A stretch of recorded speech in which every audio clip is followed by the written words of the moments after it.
Хүртээмж бол сонголт биш. Зайлшгүй хэрэгцээ юм.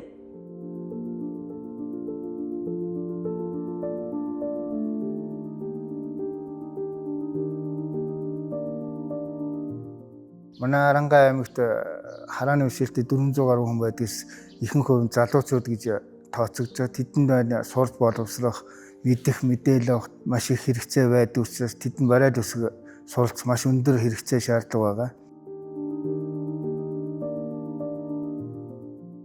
Харааны бэрхшээлтэй иргэдэд тулгамдж байгаа асуудал, боловсролын асуудал маш их яригдж байгаа.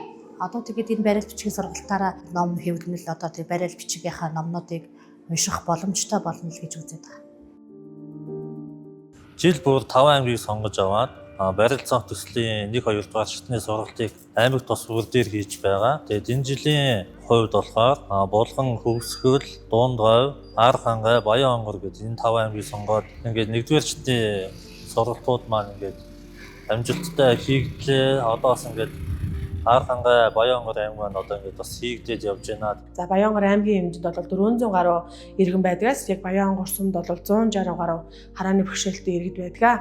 За тэгээ энэ төсөл маань бол хэрэгжснээр энэ одоо манай хараагүй иргэд маань бас мэдээлэлтэй одоо бас ойрхон болох мөн одоо нийгэмд одоо эзэлж байгаа байр сууриас өргөжих юм одоо боломж бүрдэж байгаа. Тэгээ энэ бол маш чухал төсөл. Хоёрдугаарт юу гэхээр энэ сургалтын гол онцлог нь бол төрийн албан хаагчдыг хамруулж сургаж байгаа нь манай төрийн албан хаагчид маань харааны бэрхшээлтэй ажиллах тэдэнд одоо бас зааж өгөх юм одоо боломж өрднэ гэдэг үднээс энэ сургалтыг бол одоо төлөвлөгийг ашиглалттай гэж харж байгаа. Аранга аймгийн нийт 50 төрийн албан хаагч 15 харааны бэрхшээлтэй хүмүүс хамрагдахаар байна. За 14 хоногийн хугацаанд 15 харааны бэрхшээлтэй хүмүүстэй болохоор бариалаар унших, бичих юм чадварыг олохоос гадна хэрхэн бие даах уу, нийгмийн харилцаанд хэрхэн орох уу гэдэг чиглэлийн хичээлүүд бас орно. Мөн төрийн албаныханд бас braille бичгийг заах гэж байгаа. Одоо энэ одоо Баян онгор аймагт бол 80 хүнд заана гэсэн төлөвлөгөөтэй байгаа. Энэ нь харааны бэрхшээлтэй хүмүүс төрийн албаныхантай харьцаж мэдээлэл олж авахд бас илүү хүртээмжтэй байх болно гэж бодож байна. Миний хараа бол 100% гэж явдаг. Тэгээд бичиг үсэг бол ер нь одоо эрдэм ном гэдэг ч одоо хамгийн дээд. Тэрийг сурч бол одоо надад болон одоо хүн амьтантай харилцах харилцаа сайжрах байх гэсэн тийм бодолтой ирсэн. Илүү их юм мэдлэг зэтлэгтэй болоод хүнтэй харьцаж сурах юм да. Өөр 100 харааны бэрхшээлтэй учраас сонгуулийнхоос нэг барил юутай бас хууц гарч ирдэг учраас тэрийг ялгаж салгаж нэрийг олоод уншчих өөрөхтэй бодлоо гэж бодож байна би. Ангийнхаа суугаад амжилттай сураараа л гэж ярив.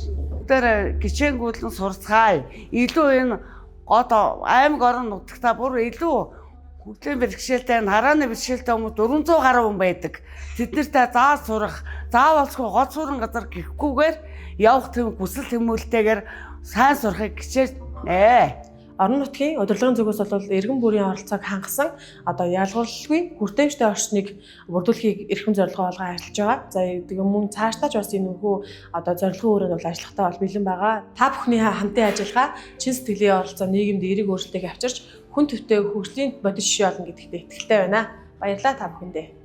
Энэ жилийн одоо энэ сургалтыг маань дэмжиж хамтран ажилласан одоо бүх байгууллагуудад маш их талархаж байна.